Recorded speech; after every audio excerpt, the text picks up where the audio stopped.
welcome to Citrus College. Welcome home. My name is Greg Schulz, and I'm proud to serve as the Superintendent President here at Citrus College. And it's an honor to be with my colleagues to share a little bit about what's new at Citrus College at this great event.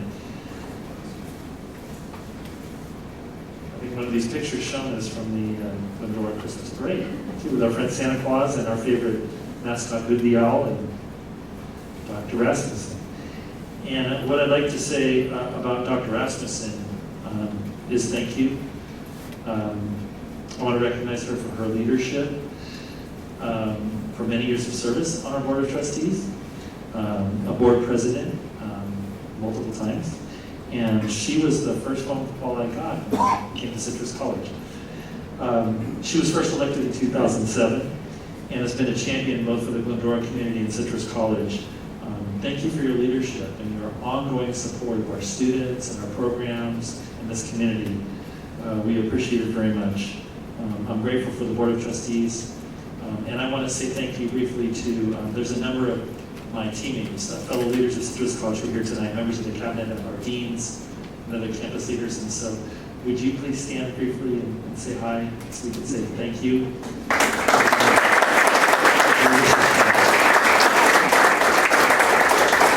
Thank you for all you do to help lead our college and guide our students. All right, so tonight I'll be providing an update on behalf of Citrus College, where more than 10,000 students are enrolled this spring. We're very happy about that. We're growing back. And I'm also very excited to hear all the great things with our partner schools, with Charter Oak and Glendora Unified School District. Before we get started, I want to just share a brief highlight on some of our incredible students. So first, Sabrina Soriano. Sabrina's done a wonderful job serving as our student trustee this year. In this role, she attends Citrus College board meetings, a number of campus meetings, and she also accompanied our Board of Trustees and myself to Sacramento for some legislative visits. And she is a star. She's been focused on really getting to know as many of our students as possible, spreading the word about the variety of student support services that are in place, our extracurricular activities and clubs. And in her free time, she's getting stellar grades, and she's applied to a host of four-year colleges and universities, some of the best in the nation. She's told me this spring she's been accepted pretty much at every one she's heard back from, including her favorite this past week, which is UCLA. So she's still waiting to hear back from more, but I have a feeling she's going to be a pro. That's what she talked about from day one. And she goes to show us that students who come right out of high school can come to Citrus College and go full-time for free for 2 years is what we call a Promise student, the Citrus College Promise program. And as part of our honors transfer program, we have a very high acceptance rate. For example, to UCLA, over 73% of our students from Citrus College in that program who were admitted to UCLA. That's, as many of us know, that is rare. That's not what our incredible high school students experience. So it's a great path on. Let me tell you about Sebastian. So Sebastian Sternmo, he attended high school in Sweden. If you didn't know, we're very proud to boast an incredible international students program. And so Sebastian, in addition to being a full-time architecture student, he's a member of our Citrus Architecture Club. Something I'll highlight briefly later in my presentation is a project that he and fellow students worked on as part of the club, where they basically designed and helped construct a portable shower unit that can be towed with a big truck or Suburban, but go from community to community to enable families or individuals who are houseless to have a private, effective shower. So you'll hear a little bit more about that later. Sebastian, by the way, is on his way to Cal Poly Pomona as an architecture student, so we're very proud of him. Julia Martinez. She was a member, goes back a few years here, of our first biotechnology program cohort at Citrus College. She graduated from Citrus in 2016. Immediately after graduation, she began working at Polacta Bioscience, a health services company in the region that's the world's leading hospital provider of 100% human milk-based products. Even though Julia was a single mom while working full-time, she decided to go back to school and earn her bachelor's degree, and I'm pleased to share that she has received her bachelor's degree in biology from Cal Poly Pomona this last year. So we're very proud of Julia as well. So these three individuals represent just a few of the many outstanding students who attend Citrus College every day. They have unique backgrounds and challenges, and goals and dreams, and with the help of our amazing faculty and staff, they've all worked hard and found success. To learn more about student stories, like my sister Schulz here, we have social media accounts, and at Citrus College we like to share their stories on Instagram or Facebook, even TikTok, if you follow TikTok. So encourage you to follow Citrus College and hear more of their stories. Let me talk about our enrollment. A few of us were talking informally before we began. Many of us know that in our region it's very expensive, and so in our elementary school and high schools, our enrollment is different than it was years ago. And in the higher education sector, it's also been declining somewhat, and then the pandemic had a significant effect on colleges and universities, including our college. But we are growing back, and we're very excited about it. Last year, we had a total of 16,400 unique students enroll in one or more semesters at the college. So we're very excited about that. Who are our students? So let me give you a snapshot by age. So 42% are 19 and younger. Let me just take a moment to say, and a number of them are Glendora High School students. We're very proud of that. We have dual enrollment. And dual enrollment is where high school students can attend college for free while they're attending high school. Would you believe about 7% of the college students at Citrus College are currently in high school? This has been a growing number. We're very excited about it from all of our regional high schools. So we certainly appreciate our partners in that work. Going on about age though, so about 28% of our students are aged 20 to 24, 26% aged 25 to 49, and we're very proud of this. 4% of our students, and this number is growing, are 50 years young and older, like me. So a lot of adult learners are coming back maybe to re-career, taking a class part-time or maybe full-time. And even I've met some of our parents who sacrificed so much so that their kids could go to college, and they're like, you know what, it's my time. I'm gonna go to college. I was a young parent, and so we're so proud to have parents come back and learn at Citrus College as well. So that's a little bit about the ages of our students. We have a very diverse student population. We're very proud of this too. About 60% of our students identify as Hispanic or Latinx. About 15% of our students identify as white or non-Hispanic. About 12% of our students identify as Asian and Asian Pacific Islander. About 7% of our students don't indicate to us their background. About 4% of our students identify as African American Black students. About 3% of our students are multi-ethnic backgrounds. And about 1% of our students are Pacific Islander, American Indian, Alaska Native students. So a very diverse student population. And a little bit about the students. If someone asked me this, are the students back in person now? In large numbers, yes. But not only in person. In the pandemic, virtually all of our classes had to go online out of necessity. And when we came back, a lot of students said, well, I like online, especially our working adults. And so our leaders really developed a schedule in a way that's most responsive to what our students are asking for, based on surveys and their enrollment patterns. And so as of this spring, I want to say a snapshot is something like 60% of our students go take all of their classes in person on this beautiful campus. And about 15% of our students choose hybrid classes where it's part in person, part online. And about 25% of our students choose online classes. And we're happy to offer those because we don't want to lose them if they can only go online. So that's why we have a variety of class modalities. A little bit about the class of 2023. We've got commencement coming up next month, by the way. So the last commencement we had was June 2023. At that time, we awarded 1,890 degrees. And the top degrees were in fields such as business administration, psychology, pre-allied health, including nursing, sociology, and administration of justice. We're also proud to have a number of short-term certificates that prepare students to go right into the workforce at high-wage occupations. Some of those certificates, and most popular of them, over 2,200, included the fields of cosmetology and barbering, and esthetician, automotive technology, real estate, diesel technology, and child development, early childhood education. So as you can see, our students have a wide variety of interests. If you'd like to celebrate with us, you're all welcome, by the way, to join us on a warm evening on June 14th. That'll be our Citrus College Stadium graduation. Will start at 6 p.m. All right. Since last year's State of the School event and last year, we've had a number of exciting and some unique things, and I'm going to share a little bit about those during the past year. I want to start off with athletics. We're very proud of our athletics. We have a total of 16 teams, 8 women's teams, 8 men's teams.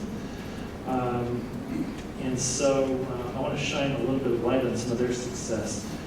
First, last November, Isabel Olivas Lowell did something that no other Citrus College golfer has ever done before in the history of the college. She won the individual golf state champion. So she's a women's state champion at our school. So we're very proud of that. It never happened before since 1915. So she's a pretty good golfer. Also, she's not even a sophomore. That's next year. So she can do back-to-back, potentially. Her grades are stellar. She tells us her dream is to attend a Division I college or university, where she plans to major in business administration with a focus on business management, while also pursuing a professional golfing career. She's pretty good, right? So why not? So we're excited to see what the future holds for her. Football. This has been a wonderful tradition. They play right here. We have our own stadium. Our football team had another terrific season. They were led by Brandon Tangashi, our head coach, and they won the Western State Bowl, one of the competitive bowls in the state of California for community college football, and another winning season. And this year they moved up to a competitive division, so we're very proud of them. Lots of students from our local high schools attend there, and lots of our football players transfer on and compete at four-year colleges and universities. We had a couple go to UC Berkeley, we had another one go to BYU, et cetera, et cetera. So we're very proud of their success, and mostly academic success. I'm going to talk about our scholar ballers in a second. A new look with baseball. If you haven't been to our campus recently, you would discover we have a new artificial turf baseball field, led by the support of our Board of Trustees, who for a long time have prioritized sustainability in design and operations. And so with a great collaboration between finance and administrative services, academic affairs facilities, athletics, we were able to install a new artificial turf field, and even the infield is turf. But it's working great. We're in our first season with it, and thanks to a generous donor, we have a new scoreboard as well. So come out and see some Alice baseball sometime, or any of our sports. We'd love to have you on campus. Scholar Ballers. So I mentioned this. The Scholar Ballers is a designation of academic excellence for our scholar athletes. And so this year we have the highest number in the history of our college. 158 student athletes earned a GPA of 3.0 or higher, most of them higher, while excelling in their sports. So we're very proud of that. And of course, very thankful to our athletics department and our faculty and staff who help our students learn and thrive on the campus. Something exciting last August, we had a grand reopening of what we call the ED Center. This is our educational development building. It has state-of-the-art classrooms, state-of-the-art science labs, and our campus-wide learning center, which students can come at any time at no cost and get outstanding tutoring and learning services from writing to a variety of subjects. So we're really excited about it. Here's something, a fun fact I'd like to share too with this sustainable design. It's a model of sustainability exceeding California Energy Commission standards and saving more than 170,000 kilowatt hours of energy per year compared to other buildings of like size. So we're very proud of that. I mentioned our architecture club briefly. I'm going to mention that here is pictured some of their work on that project. So that student I mentioned, Sebastian Sternberg, he helped build this with a team of students and led by faculty advisors in our architecture club. And they teamed up with an engineering group from Cal State University of Los Angeles and a church who identified the need and applicability of a mobile shower trailer. So last summer they built it, and it was featured on ABC. ABC got word of it, and we're really excited. They actually have their sights on building a second portable trailer And for any of you who may visit us on Community Day, we're going to have this trailer on display just to show its design, and it's already been utilized, and it's just a great service learning project.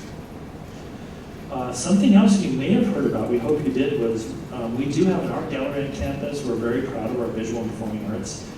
But with gratitude towards Billy Wiseman, the Wiseman Art Foundation lent us an incredible group of art from their collection that is in our art gallery right now. I think it's there through today or tomorrow, but over this spring, pieces from artists like Andy Warhol, Roy Lichtenstein, Keith Haring, and many other world famous artists was featured right here at Citrus College for the public to see, but for our students to learn and be inspired and create their own art. So that was something really kind of special for us. Study abroad. Did you know that the students at Citrus College have access to study abroad programs, and pretty affordable programs with access to applying for scholarships? So this year our students traveled to Dublin, Ireland, Rome, Costa Rica, and Barcelona. And next fall I think they're going to London. So in addition to taking these courses abroad, our students get an incredible opportunity to sightsee and visit some of the most iconic museums, monuments, and other cities on the planet. So yeah, next year they're hitting Prague and London. Just want to share a little bit about economic impact. We were part of a study of the Los Angeles County Community Colleges and the impact on the LA County economy and region. And we were really excited to learn some of the statistics. And so, for example, for the 2021-2022 year, this global analytics firm Lightcast found that for every dollar that invests in Citrus College in the form of out-of-pocket expenses and time, students receive a return of $7.80.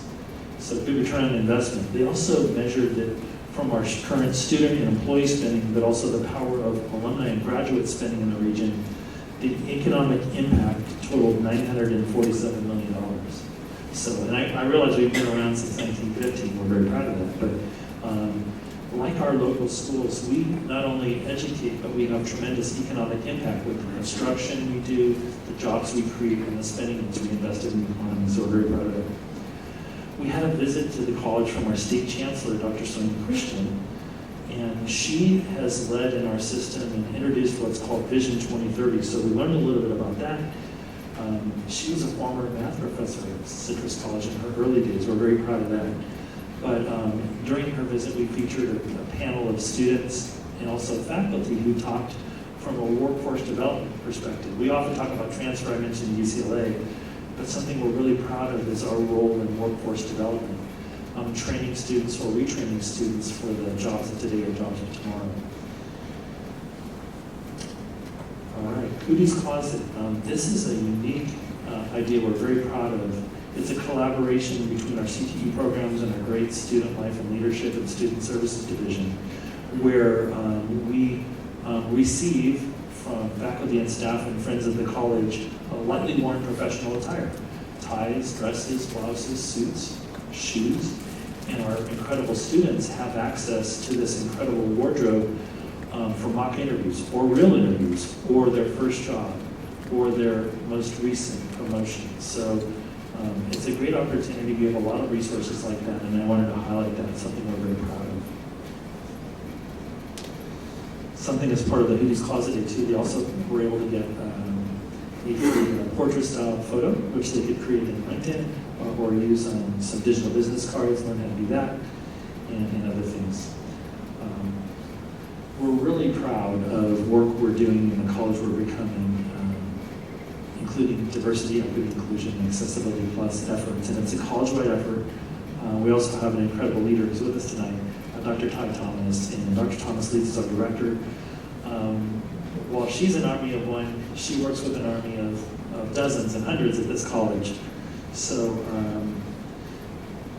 what I want to emphasize with that is just to give you one of many examples. One of the things that we're perfecting is to make sure that all the materials that we share in a learning environment or publicly on our website is accessible for students and community members who may have some vision challenges or other challenges. making sure that accessibility in all the materials we produce is top-notch is something we're committed to, and it's a big job. Actually, many colleges are working on this right now. So through our DEI Plus office, they've led, in partnership with some others, an accessibility series where all of our teachers and staff can learn the latest on what are the techniques to make sure something's accessible, how can I create an accessible document contemporary. We also have a new speaker series on campus that's open to students, faculty, and staff, featuring a variety of speakers, really aimed at supporting us in becoming and continuing the most welcoming, inclusive campus and work environment we can be. So I'm really proud of that. I know my colleagues are as well. All right. I was happy to share this, and I'm looking forward to the incredible work that we're going to hear about from my colleagues. And at the end, as Joe suggested, I'd be happy to join my colleagues and help with any questions that you may have. And thank you for this opportunity. Good evening, everyone. Thank you for having us. Joe, those very nice words in that introduction. You probably need to thank my executive assistant for writing such nice things, because that's certainly, she embellishes things a lot, so very nice. Greg, thanks again for hosting. It's wonderful having a great turnout tonight. Just want to start before we get into our presentation. A couple of things. First of all, we have 3 schools that encompass the city of Glendora. The remaining part of our school district is in the city of Covina. And I got to tell you that since day one that I've been here, the city of Glendora, the Glendora Unified, as well as at the state level, have been welcoming, supportive, and I almost feel like all of our schools are in the city of Glendora. And I just really want to say thank you. I appreciate and we'll continue that relationship. We're going to talk about our board members in a minute, but I do have 2 guests here also representing our Charter Oak Ed Foundation, who also is part of the chamber, Jane Bach, who is also a member. And then we have one of our cabinet members here tonight from one of our newly created positions the last couple of years, a director, and she named her own title, but it's a director with equity, access, and inclusion, but it's Maria Thompson. With all of our educators, I don't care what city you're in, what school district you're in, education is a challenge right now. And I really commend all of our community members as well as just our folks that are involved with educating kids with the work that they're doing. Because they are making a difference, but it's very slow and it does take time. So a couple of things that we're going to share with you, just a little bit about Charter Oak. And obviously we could sit up here for hours and talk about all the programs and the details, but I'll kind of just do kind of an overall cover. Once again, we come to work every day because of kids, right? That's our purpose in coming to work and interacting with our students to give them hopefully what we think is the best opportunity. I'll try to share a little bit about how we're doing that. But as we've kind of all talked about with our demographics, you can see up here, we are about 4,200 students, and then you can see our ethnic breakdown of our students. We do have 9 schools, so we've got 5 elementary schools, 2 of those sit in Glendora. We have 1 middle school, we have 1 comprehensive high school, we have an alternative high school that sits in Glendora, and then we also have a very robust adult education program that I'm really proud of. Just again, after we continue that K-12 opportunity, we're giving our adults an opportunity also to get into the workforce and to be able to better themselves. We're sitting right now about 650 employees. As Joe said, when I first came in 2019, we were probably in the high 500s. But this is a lot of purposeful use of funding to make sure that we're putting more adults on our campus. You'll hear me talk about that, so that we can provide additional supports to our kids. And like I mentioned a few minutes ago, we can't do this without our teachers, our staff, the employees that come on a daily basis, and then really the support of our community. Our parents have been phenomenal. They ask what they need, they're showing up for the assistance, and we really just appreciate that partnership. So we talked about that. We got Joe introduced a little bit our board of trustees. Here are our 5 trustees. These are my 5 bosses. 2 of them are here tonight. Again, Greg Peterson and Dr. Christian Aguilar. The entire board is really student-driven. They really care about Charter Oak, as all boards do. But they're very supportive from the standpoint that when we bring ideas of things that we think that are good for our kids, they're good for our staff, good for our community, they're spot on. They're right there. They're asking what can they do, and approving contracts and approving different type of items, instructional materials that are needed. And they don't realize from the superintendent's seat, that is like gold, right? That is gold, because that allows you to do the good work to make sure that we're providing the necessary support. So all five of them, I think, and especially both Greg and Christian. We launched this about 5 years ago. I really firmly believe that people need to know what direction you're going in an organization to be successful. And if everybody's kind of bouncing off the walls and going different directions, you're not going to get the results that you need. And so we started this 5 years ago, and this was after meeting well over 500 people within our school district and our community, and just listening. And as a result of that, we came up with what we call the 5 pillars for success.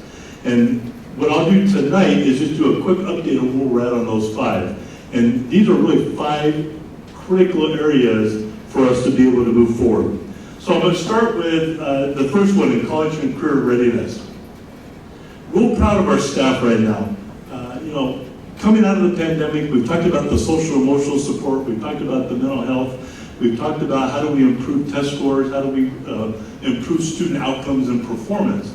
And what we realized was we were all doing a lot of great things, but there was no cohesiveness in terms of consistency from either classroom to classroom or school to school. And so we started to launch through our Ed Services Department what we call the Charter Oak Promise. And we're actually in our 2nd year right now of implementation, and basically there are 6 areas that we are committed to our students to make sure that they have the best learning experience when they come in from a TKer until they actually graduate Charter Oak High School in the 12th grade. And we use this as our framework, and each one of these components have really intense team professional development involved. And it's not just something that as a district office we say we're going to start doing this tomorrow. It is extremely collaborative. If you go to some of our professional developments with us, we'll have a room as big as this with 50 people in it, and everybody's learning the same language, and everyone is strategizing on how do they take that back to their campus to expand that, and what does that look like. So a couple things that we're real proud of so far is that we really know that we need to make sure that our adults are connecting with kids, and that our kids are connecting with adults. And we want to make sure that all of our adults know the students that are on their campus. And sometimes you take that for granted, and really it's a very simple task, and believe it or not, the kids recognize it right away, and they relate to that right away. And so that's a big focus, because you can't do anything else until kids trust you. And so at that point, once we can build that trust and establish that relationship, then the learning can take place. So we try to create that welcoming learning environment. We made a big push 2 years ago where we've invested additional supports, and we've put an intervention teacher right now at every elementary school. And you'll see me talk a bit more about our additional supports later. But the reason why we did that is that we know that student literacy is critical. And we know that if kids can't read by the time they're in the 3rd grade, I will guarantee that they're the ones that don't finish high school. They're the ones that we're helping out on the streets. And we want to really make a concerted effort to make sure that our kids by the 3rd grade are going to be able to read and be literate. The challenge is, it's a great vision, it's a great goal, but it takes time. And as human beings, we want instant gratification, and it just doesn't happen overnight. So what we're working hard at is showing the fact that we have got data right now showing that our kinders, 1st and 2nd and 3rd graders, they're making huge progress. And we had kids that potentially were 2 grade levels behind in the 3rd grade, now they're at grade level. And then the hard part is, we're also trying to implement this for 4th, 5th, and 6th graders after they've already established a level that they're at, and trying to get them caught up. So what we're telling folks is, give it time, that before you know it, those kinder, 1st, 2nd graders are going to be 4th, 5th, 6th, 7th, 8th graders. And with that commitment, we're going to see a big difference in the success of the kids. We have put a lot of effort in before and after school supports. Through some additional funding from the state, we're able, with any of our students and that are identified through our free lunch program or English learner program or our foster youth, they get free childcare. And it's not just sit in a room and be babysat. We have invested in other groups that, in addition to our own staff, to come in and do technology, to do STEAM, to do physical activity, and to be able to try to give them a really robust opportunity that extends their day, extends their learning. If interventions and supports are involved with that, we're doing that as well with our own staff.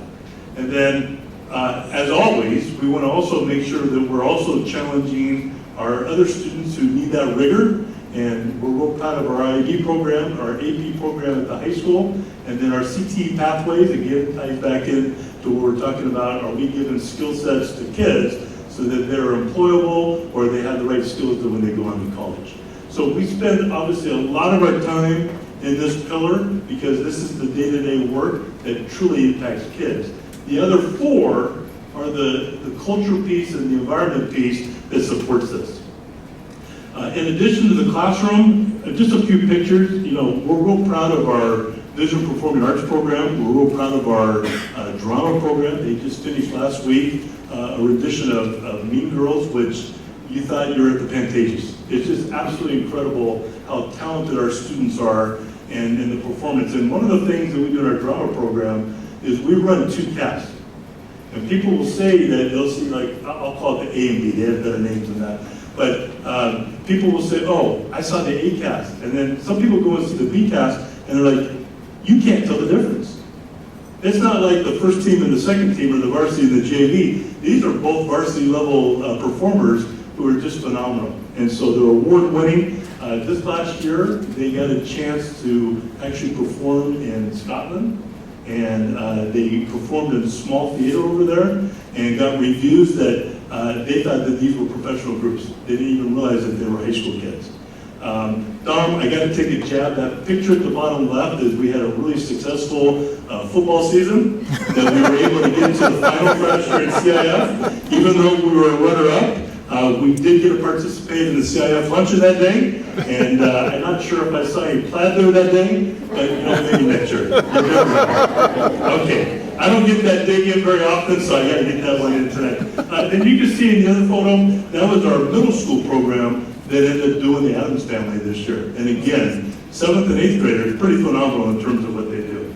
Showed a couple also, this was some other Edinburgh pictures that our drama program has to be in. And then also we're proud of our award-winning choir program. They traveled this year to Austria and performed all across the country, and just a phenomenal experience for our kids. I mean, some of our kids never would get out of Covina if they didn't have that opportunity. And to think about going to Austria, going into Scotland, just really a really incredible experience for them. Our second pillar that we spend a lot of time on, because this is what builds the culture within our district, and it's how do we communicate and how do we collaborate to build those relationships. And we do a lot of things for our kids, we do a lot of things for our staff. Here's a couple of examples. The one on the left, that is our annual, about February. We always do something where, just to get a pick-me-up for our staff, we do something for them. We've done coffee with Cabinet. This year was lunch with Cabinet, where every employee over that week got a Chick-fil-A lunch and got a chance to sit with Cabinet and just talk and just kind of reconnect and make sure that they know that we care about them and we're taking care of them. We started a new tradition in August, about the second week of school, when it's about 108 out. We do some type of lunchtime where we pull up, this last year we pulled up the ice cream truck and they parked out in the parking lot, and being an old baseball guy, we had little baseball helmets with the Charter Oak logo on them, and every staff member came out and built their ice cream and got to eat it. The difference was it looked like a Dodger game. The difference was it was $20 less than what they would have paid at the Dodger game. And so we're real proud they had a chance to get that for free. And it's little things, right? It's just being able to say thank you. We appreciate what you do. And here's something, here's the ice cream. And then you go around their classrooms now, and their little helmets sit up on the counter, and you got the logo on there, so it's pretty cool. We also really believe in recognizing our students and our community members. So at each one of our board meetings, each school gets a night, and when they come up, one student represents that school and does the Pledge of Allegiance. And the principal, they also select a superstar student. So here's an example of one of our more recent ones with Kiana from Royal Oak Middle School. And then they also recognize a community partner. It could be parent volunteers, it could be someone from the community that gives back and helps support that school, and we want to make sure that our board recognizes them to say thank you, because we need that partnership to do the good things that we're doing. We also started last year what we call a Distinguished Alumni Award. And so we look for alumni from Charter Oak who have gone on to do great things, and there's a lot, it's a long list, but then we bring them back. So most recently, we brought Keith Smith back. Keith is a graduate from Charter Oak High School, and he currently plays in the NFL. So not only the feat of just playing in the NFL, but he also comes back every year and does two really key things. One, Read Across America, he comes back to his elementary school, and he'll sit in the multi-purpose room, and he'll read to 300 kids, and they absolutely love him. And then he also does a football camp for our high school kids and our middle school kids, and gives back that way as well. So it was such a big thing. This is not only with our board, but this was Keith's family who showed up, and they were so proud to be able to come out that night for our board to say thank you for all that he's contributed to our community. We also know that part of that relationship building is what are we teaching kids? And one of the things, every school and every school district has Kindness Week. And so here's an example of something that kids created, and they stood by the fact that, you know what, it's okay to be nice to each other. That's how we get along, and that's how we problem solve things. And it's a good start. Our third area, leadership development, and this is something that we really value because people think leadership development is how do you make every employee become the next principal, and that is totally not what our development program is about. Our leadership development program is at all levels of the organization. What are we doing to help, whether it's a student leader, or whether it's management, or whether it's one of our classified employees, one of our certificated employees, that all of us play a role in leadership, and we have influence on others, and it doesn't matter what your title is, right? Because everyone just assumes if you're the superintendent, you're the leader. It's so not true. Every one of our folks in our organization are leaders, and they lead in different ways. So what we started is, we're in our fourth year now, where we started our leadership development program, where we open it up to our employees and ask who would like to be part of this year-long program. They volunteer for it, they come in after school, we do about 6 sessions with them, we have a full curriculum that we do with them, and then our culminating activity at the end of the year, you can see the picture on the top, is we get some sponsors and we go down to the USS Iowa and San Pedro, and we spend the night down there at a hotel, and we bring some outside vendors to come in and present. And basically what we do is we do a case study of leadership of Pearl Harbor on the USS Iowa. And we bring in from Hawaii an expert, a docent on Pearl Harbor who comes in, and it's not just recounting the history lesson of Pearl Harbor, it's about taking the things that happened during that time period and how does that apply to us as leaders, and what decisions do you make and why do you make decisions and the influence you have. And we do that with all of our non-management team. Those are teachers, those are custodians, they're instructional aides. And we've done that now where we've almost hit about 100 people who have gone through this program, and that makes a big difference when you start seeing the impact that it has. I talked about our student leadership. In the bottom right-hand corner, we also run a 5th through 12th grade student leadership program that myself and one of our directors in Ed Services do, and we meet with kids 4 times a year, and we first start teaching them the skill set of how to problem solve, how to communicate, how to be able to be good listeners, and then how do you then move forward with a plan to implement something. Once we've done those skills, then we ask them, okay, evaluate Charter Oak Unified. What are we good at? What do we need to get better at? What's your classroom look like? What's your school look like? What's our community look like? And then we challenge them, and then what are you going to do about it? And here's what we're going to do, what are you going to do? Well, this last year, to their surprise, we were able to do our last activity. It was such a good group. We were able to get them into the Disney Leadership Academy, and we took them to Disney for the day, and they did a 3-hour training with Disney, and that was done by Disney employees, and it was all through the lens of Walt Disney and his vision, and the kids got a chance to see that and hear that throughout the park.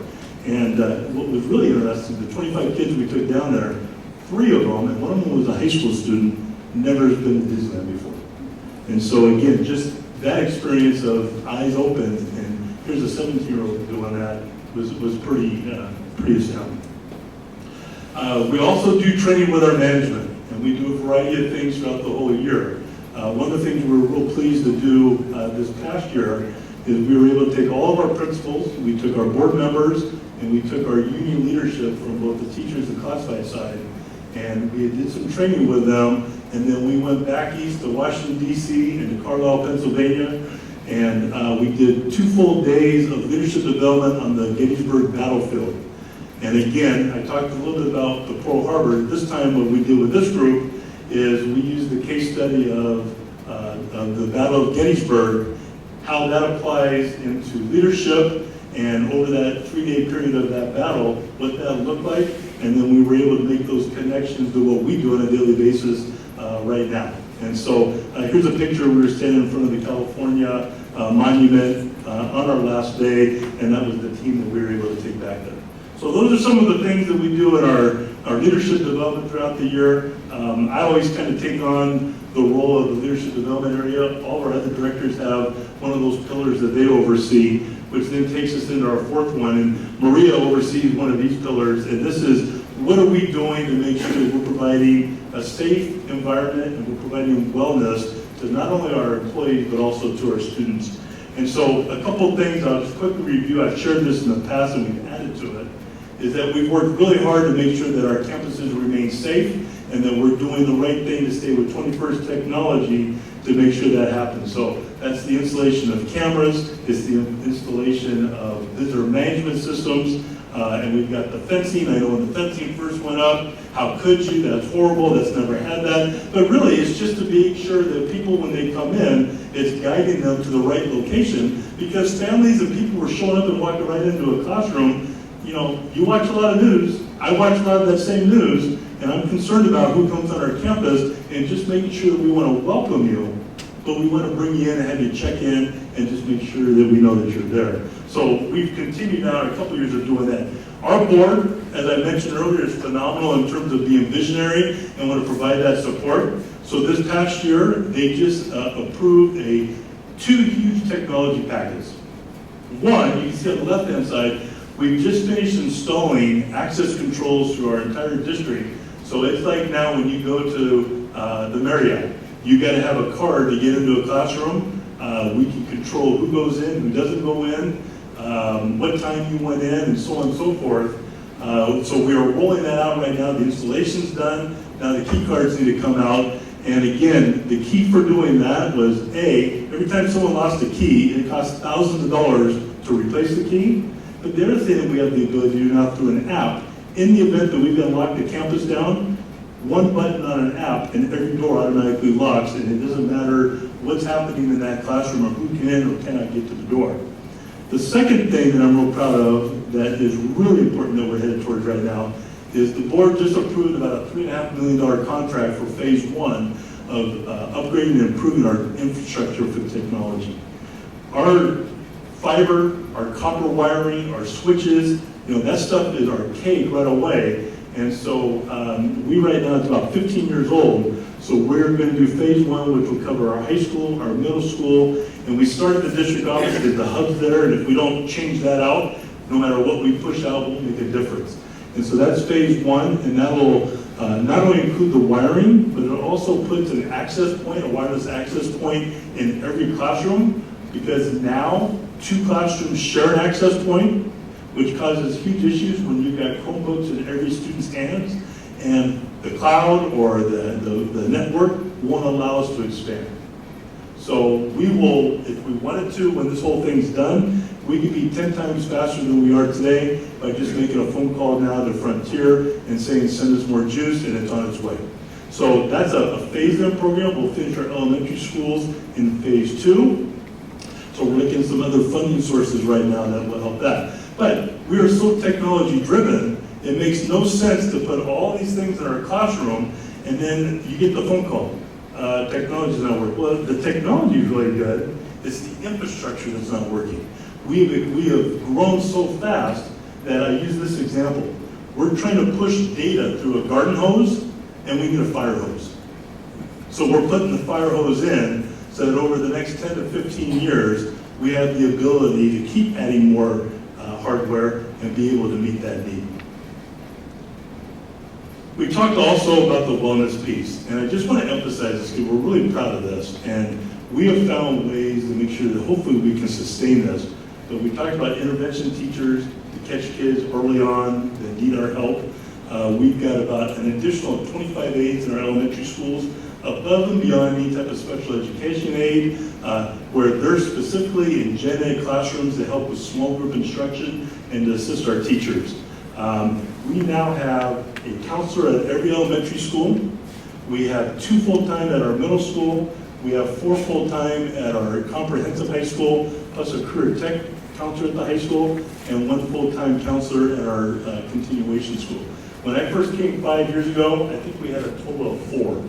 And so we're real proud that we've increased that because that is just a huge part that's invaluable. I give credit to Maria Thompson, who's here tonight, because she oversees those programs and is making sure that it's not just putting a body there, but she is involved with intense training with them so that no matter what school you go to, it's handled consistent, it's handled well, and that they work together as a team from school to school to be able to solve problems and to be able to find resources. We've got social workers within our district.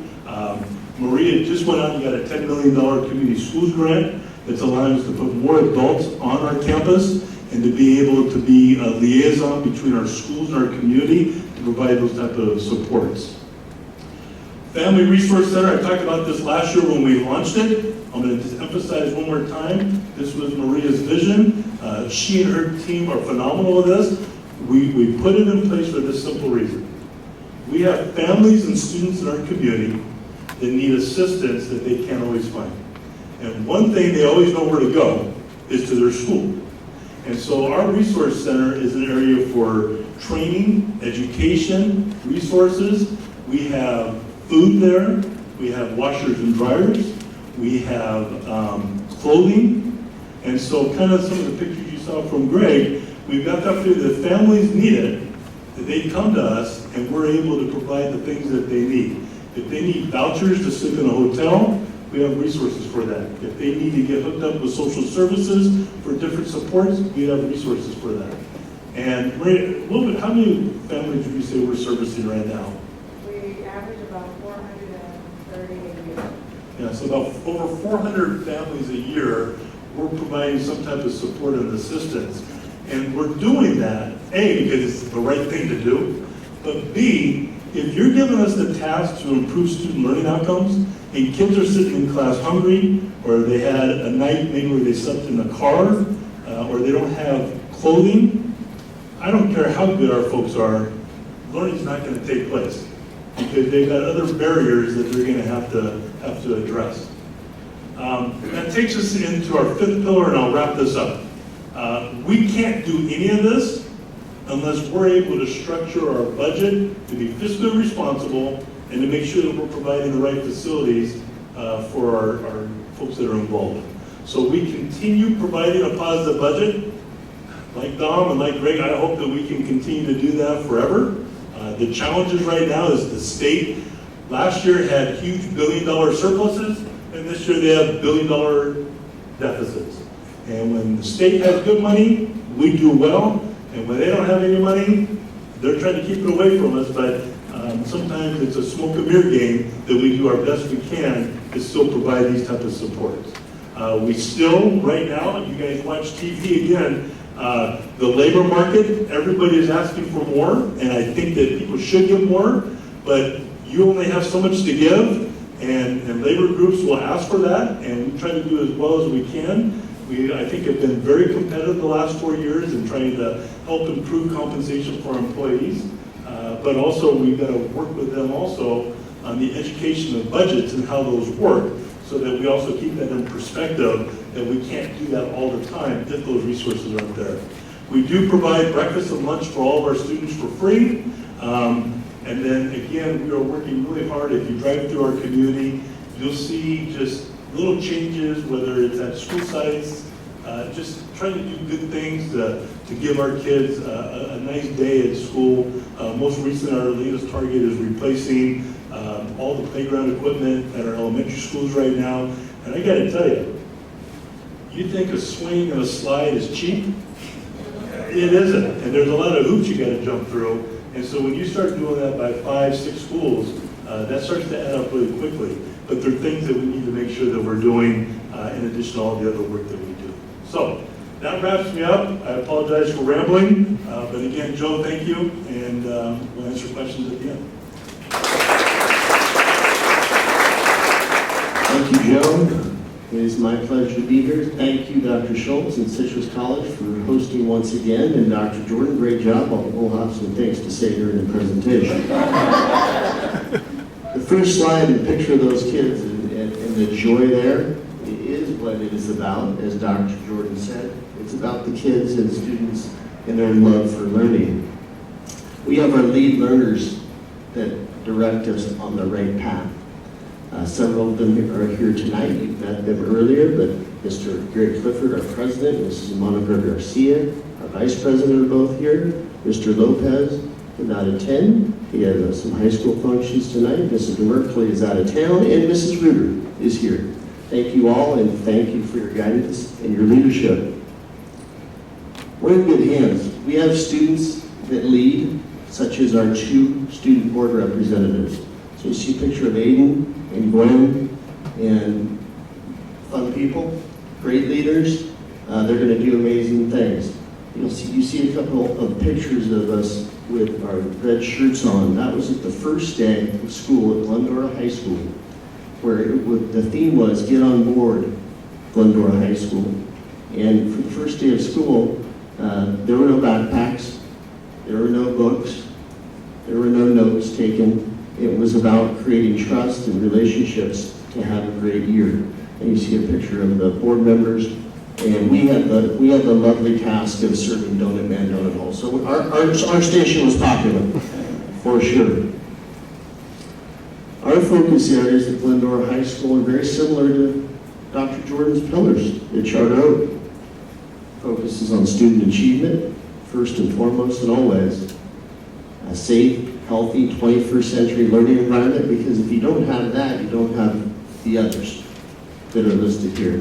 Communication and ways that we can enhance that, and of course, fiscal responsibility, as Dr. Jordan talked about.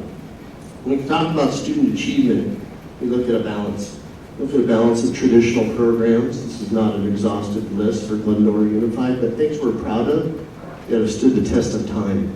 I think the AVID program, Advancement Via Individual Determination, is 20 years in the making now. Our extracurriculars, our award-winning programs, similar to Charter Oak, especially in music and fine arts, our pre-AP and AP offerings, and our rigorous programs, and student supports, from our student support specialists to our counselors, all throughout the district, and intervention support in mathematics and English at all of our elementary sites. Our innovative programs that we've moved towards in recent years and are moving towards some of these next year. The aviation program, we had for the first year this year 85 students in 4 classes. We'll have a 5th class next year, and there's a picture there on the bottom left of those flight simulators that will be fully utilized next year as students proceed into the 2nd year of a 2-year certification program. And we'll add an introductory course as well. We have a very popular and successful health and science pathway and for career technical education as well. Dual language immersion, DLI. We will have our first dual language class in the Glendora Unified School District in the language of Spanish at Sutherland Elementary School next year. And MEG stands for My Education Group. After school this year at every one of our elementary sites, students have had the opportunity not to only hear instruction on Spanish or in Spanish, but also in Mandarin. And so we had nearly 100 students per elementary school take advantage of folks attacking me, so apologize. Take advantage of that. STEAM labs, we are in the process of forming those at all of our elementary sites and middle school sites. We already have one that's nearing completion at LaFetra Elementary School. 2 more will be completed this summer, and the other 2 elementary schools during the school year next year, followed by our middle schools. Science, technology, engineering, art, and mathematics labs. In the recent Glendora Education Foundation signature fundraiser last couple weeks ago, we announced that those will be named in honor of Dr. Chuck Gilmer, our former board member who recently passed away, in his honor and dedication. Sustainability continues to be a focus, from our garden at Sandburg Middle School to our new recycling programs to other innovative pieces in regards to saving and conserving. And our wellness room. And wellness rooms are across all sites in the district. Students have a place to decompress, to relax, and just to maybe find that calm space, needed to regroup.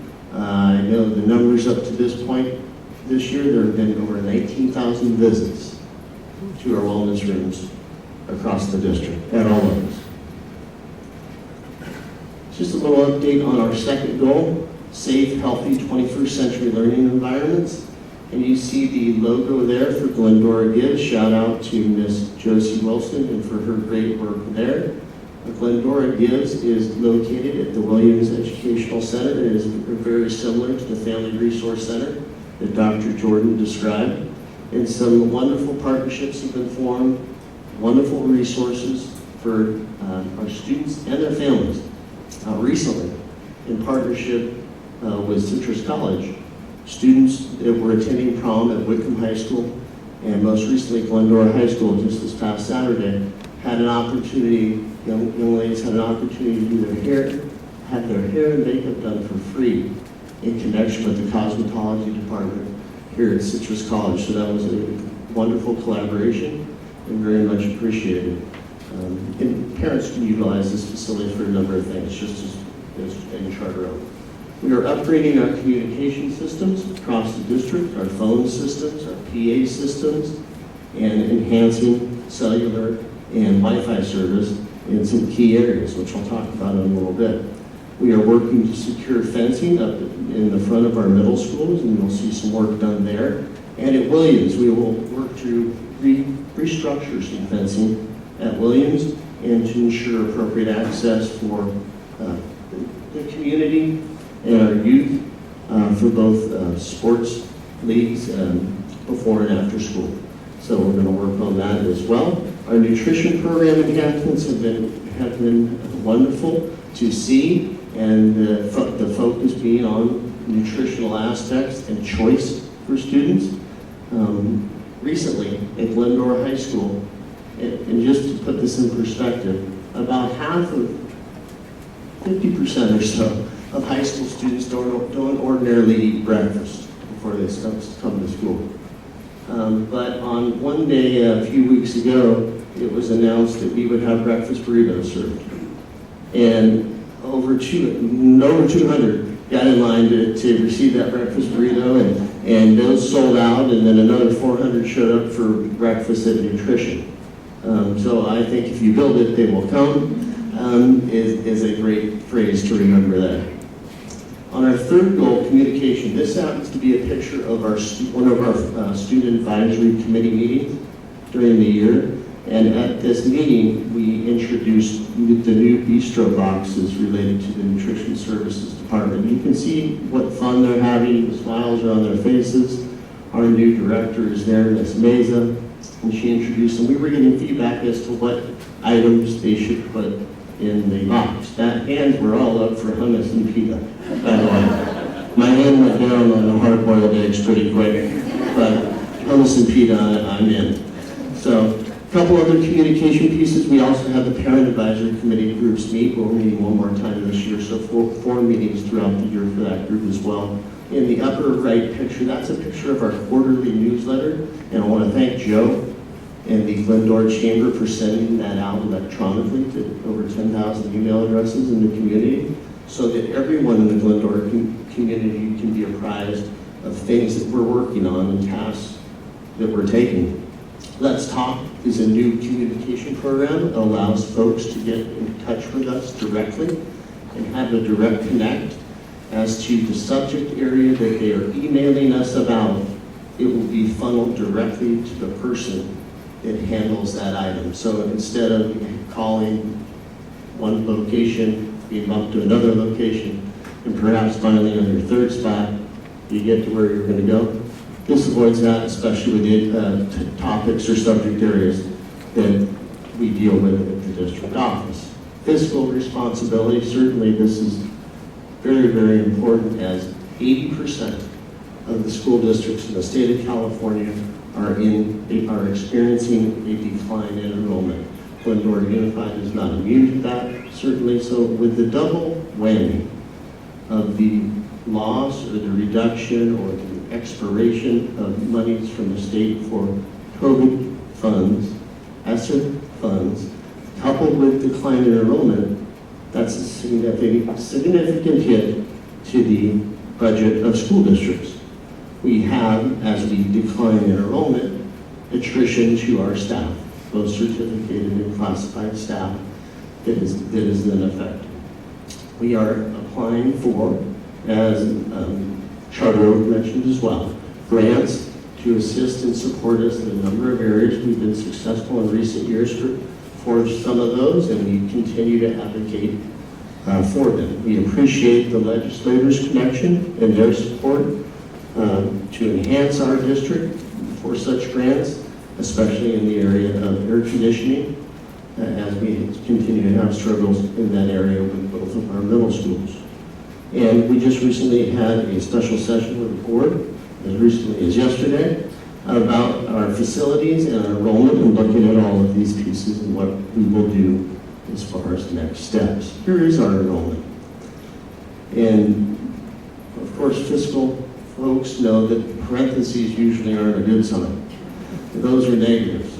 But in the 2014-15 school year, you can see that that was the last year that we had an increase in our enrollment. So year for year, year over year, those are the declines in enrollment over time. And really it's a decline in our residential population, some as an effect of folks moving out of the area.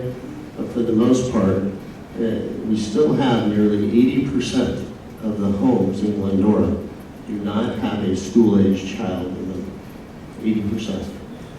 But you can see the significant loss in enrollment, and that's effect on the district for sure.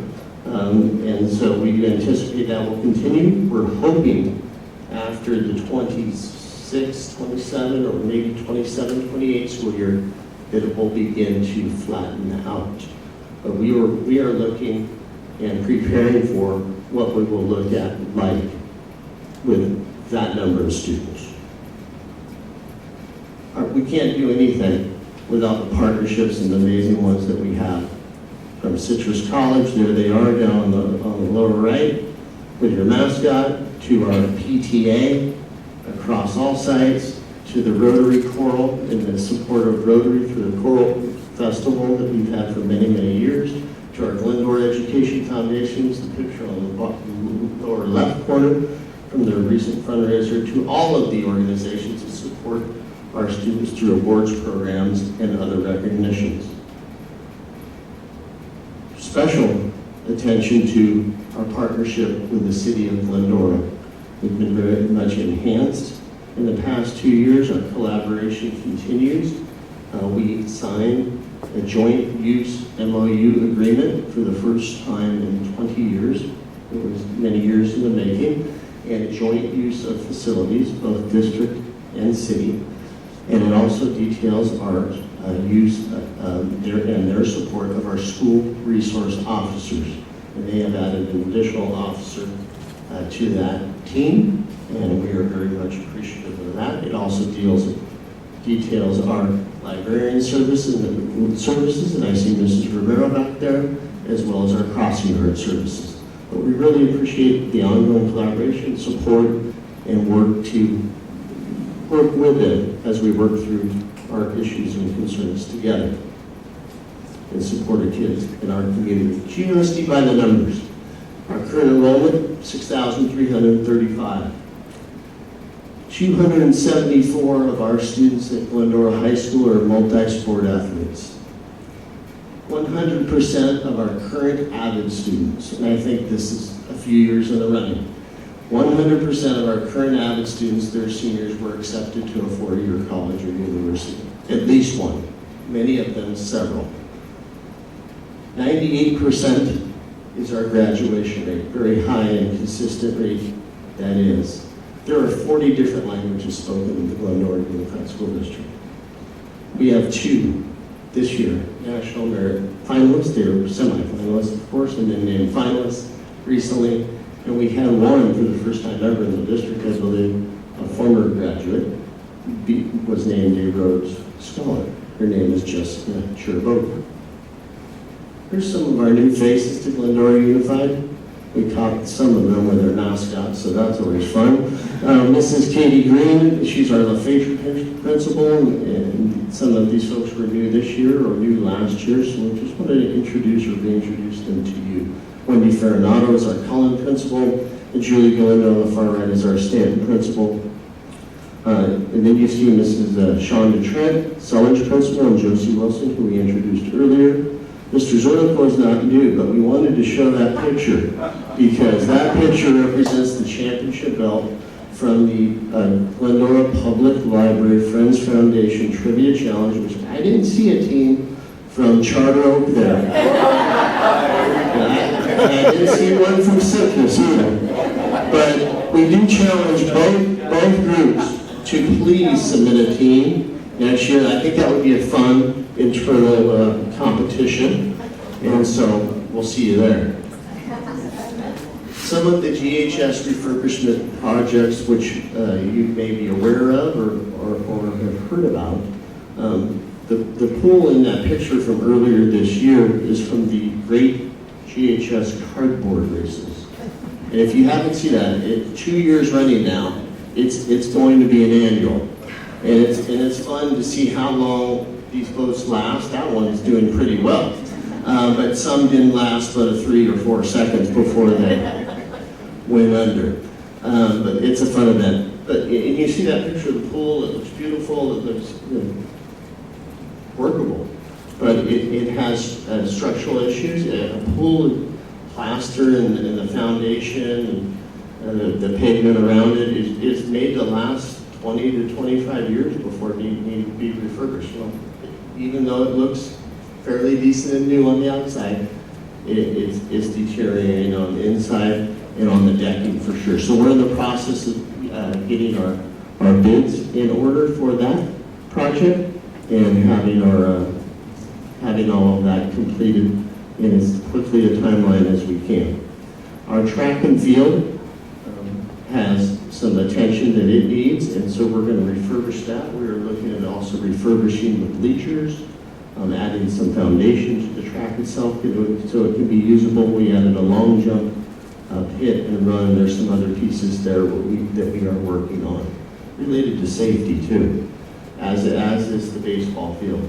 We're working to secure some netting and some pieces in and around the baseball field to make it safe for all. Cell and Wi-Fi access, if you've ever been on the campus of Glendora High School, you gotta hold up one arm and, stick out one leg and hopefully get lucky. But we know that several providers do not get good service, so we're working closely with one, Verizon, to enhance that service, as many of our students, our staff, our community members do have business with them as their providers. So we're looking to enhance that access through network extenders and digital antenna systems to enhance both cell and Wi-Fi service at Glendora High School. So projects that are in the works, GHS. This is a picture of the day, first day of school. And students had a choice to wear their red shirt or not, freshmen all the way through seniors. And as you can see, it's pretty hard to find somebody that didn't have a red shirt on. I think it was 97 or 98% of the entire student body wore a red shirt because they came together as one. Mrs. Norrell, fine principal there on stage, she spoke to the groups as they came through her section or session, she talked about the culture of plaid, that we're all together and we all are tied together with that culture of plaid. Glendora High School was named one of the top 10% high schools by the U.S. News and World Rankings this past year, as they were listed one of the best high schools in the 2024 niche rankings, and the San Gabriel Valley Tribune News Group named that best high school, public high school as well.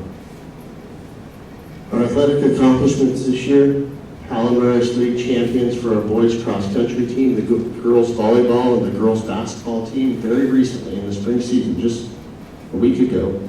Boys and girls swim and dive have been crowned Palomar State champions. I think they competed today in CIF, so we'll have to hear how that went. We had one CIF champion up to this point.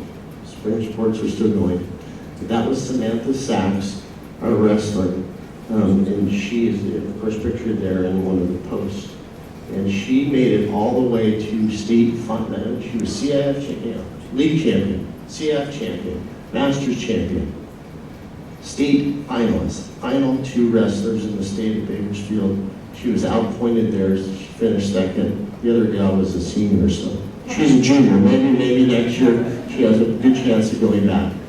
Yesterday at Glendora High School, there was a parent meeting held for the first ever girls flag football team at GHS. There were over 70 parents in attendance. Yeah, and one of them asked, you might need 2 teams, Mr. DiGrazia. Yeah, I need 2 teams. Well, we'll see. We'll see what happens. We're excited about that. We also are very excited that Glendora High School Band and Pageantry was selected to represent the state of California. There are only 2 groups chosen for California, most states 1. To represent California at the National Independence Day Parade in Washington, D.C. on July 4th, 2025. So that is an amazing honor. They were in Scotland. We didn't see the Charter Oak Singers or the groups there, but they were in Scotland. Our Pipers were in Scotland over the summer, and they competed in the World Championships in Scotland. And we had some of our Pipers place there against world competition. So just very, very impressive. Innovation. We talked about the STEAM labs earlier. We had our Mission 18 project. That picture in the middle is the patch design winner by a high school student that will go up in space. That design will be going up in space in late summer, early fall, along with a project which was about cyanobacteria and the growth of, or non-growth of that, up in space. And so that one depicts Glendora with the Scotty dog and the plaid and viewing out into space. The picture of the young lady there, you can see how entranced she was by Sparky, one of the robot that we have that can be coded. And that was at one of the Glendora Foundation's nights out on the plaza in downtown Glendora earlier this year. Some recognitions we'd like to point out. Our Administrator of the Year was, we recently had an opportunity to surprise all of these people. And very many deserving people, but to select a few is a difficult task, but here they were. Yumi Kang is our outstanding principal at Sutherland Elementary School. She was our Administrator of the Year. To her left is our Teacher of the Year, Mrs. Amy Hogan. She's a teacher at Stanton. And to the right is Letty Yamas from Glendora High School Food Service. So congratulations to all of them. Our extension opportunities continue, and they are in abundance. One of the pictures in the lower left is our Spanish and Mandarin after-school program. And the larger picture is the welcome to our sister school with Japan. And we have 2 sister schools, both middle schools, so they visited us in October, late October, early November, and we are going to visit them in July. So that's coming up.